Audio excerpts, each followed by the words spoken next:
राम राम राम श्री राम राम राम राम राम।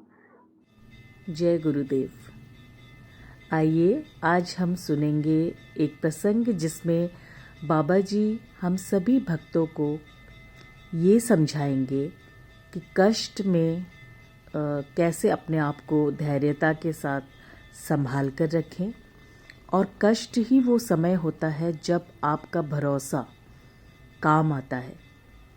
उनका कहने का मतलब ये है कि अपने गुरुओं में, अपने भगवान पे, जिसको भी आप मानते हो, जिस भगवान को भी आप चाहते हो, उनकी राह पे चलते हो, तो उन पर विश्वास करना बहुत ज़रूरी होता है।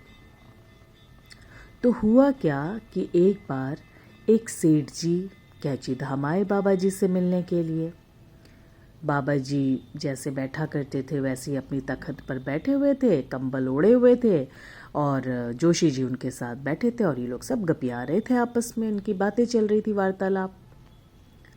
सेठ जी जो है अपनी बड़ी सी गाड़ी में आए और बिल्कुल जैसे कहते हैं ना होश उड़े हुए, और आकर बैठ गए हाथ जोड़ के।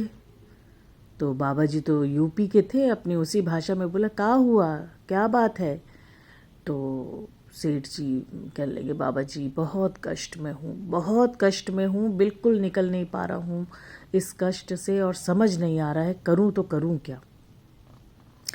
बाबा जी ने प्यारी सी हंसी दी और बोला, क्या है तुम लोगों का, छोटी छोटी बातों से घबरा देते हो, कितनी बार समझाया है, सब कुछ प्रभु राम पे छोड़ो, हनुमान पे छोड़ो, लेकिन तुम लोग तो सुनते ही नहीं हो, धैर्य ही नहीं है तुम लोगों पे, सोचते हो कि बस जादू हो जाए।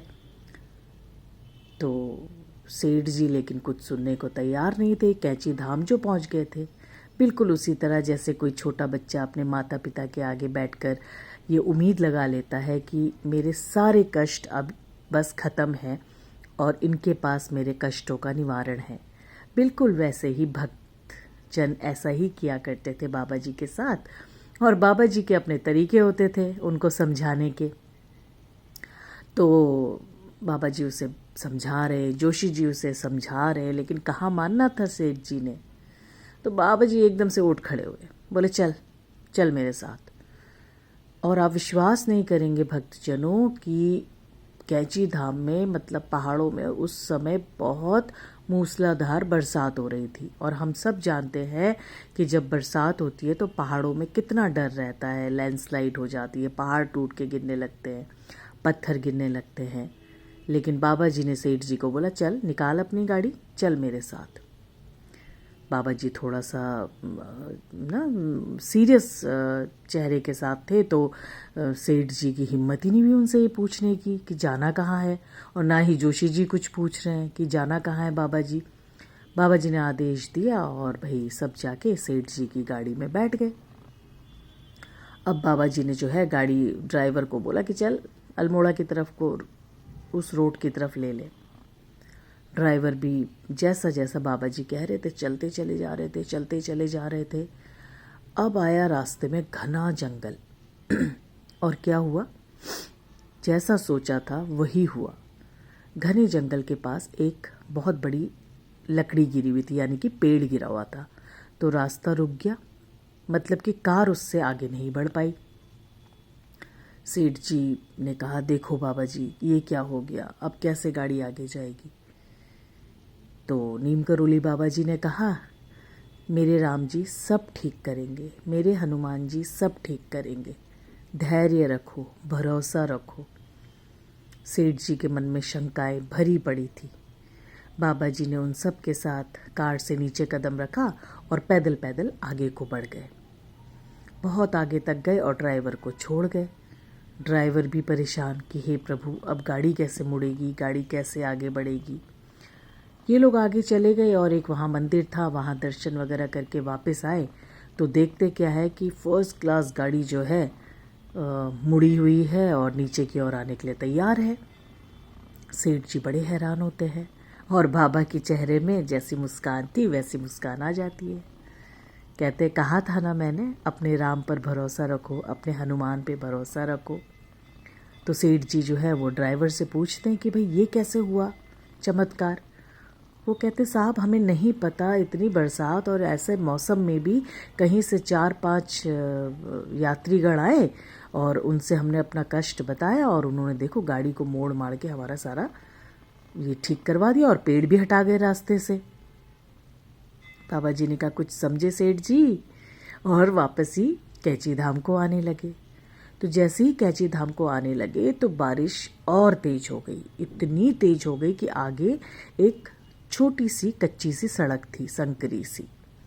अब ड्राइवर को उस संकरी सड़क से निकालने में बहुत डर लग रहा था, क्योंकि ऊपर जो है बिल्कुल कच्चा पहाड़ था वो। तो ऐसे में डर होता है लैंडस्लाइड होने का, यानी कि पहाड़ टूटने का। तो ड्राइवर ने कहा बाबा जी गाड़ी यहीं रोक दे इस पार। बाबा जी ने कहा ना, चला गाड़ी, कुछ नहीं होगा, चला गाड़ी, प्रभु सब देखेंगे। और ड्राइवर ने आंखें बंद करके डरते हुए कांपते हाथों से किसी तरीके से उस गाड़ी को जैसे ही उस गड्ढे से आगे निकाल के मेन रोड तक पहुंचाया, देखते क्या है कि पीछे पूरा पहाड़ धम्म से नीचे गिरा। सबकी हालत खराब हो गई, सब डर गए और बिल्कुल मौन हो गए। चुपचाप ड्राइवर धीरे धीरे धीरे गाड़ी चलाते हुए कैची धाम आ गया। कैची धाम आके जब सब चाय पीने लगे तो बाबा जी ने सेठ को बोला कि कुछ समझे, मैंने तुम्हें कुछ समझाने का प्रयास किया। सेठ जी ने हाथ जोड़े और बोला हाँ बाबा, मैं सब समझ गया। आपने मुझे यही समझाना चाहा इन सब चीज़ों को दिखाकर, इन सब बातों को दिखाकर कि अपने प्रभु पे भरोसा करो। कभी कभी हमें लगता है कि बस कष्ट ने हमें बिल्कुल ख़त्म कर दिया है, अब हमारे पास कोई चारा नहीं है। लेकिन शायद प्रभु हमें उस कष्ट से बचाने के लिए ये सब कर रहे होते हैं, हमारी धैर्यता को बढ़ाने के लिए ये सब कर रहे होते हैं, और हमें ये समझाने के लिए हमें ऐसे रास्तों पे ले जाते हैं ताकि हमें अपने जीवन का मूल्य पता चले। हमें ये पता चले कि हर वक्त एक जैसा नहीं रहता, रात होती है तो सुबह जरूर आएगी, है ना। चांद निकलता है तो सूर्य जरूर उदय होगा, बस भरोसा रखिए। भरोसा नहीं है तो आप ज़िंदगी को कभी भी खुशी से जी नहीं पाएंगे। तो भक्तजनों, ये तरीके होते थे बाबा जी के लोगों को समझाने के और भगवान से जुड़ने के। आशा करती हूँ ये प्रसंग आपको पसंद आया होगा। फिर मुलाकात होगी आपसे, तब तक के लिए जय गुरुदेव।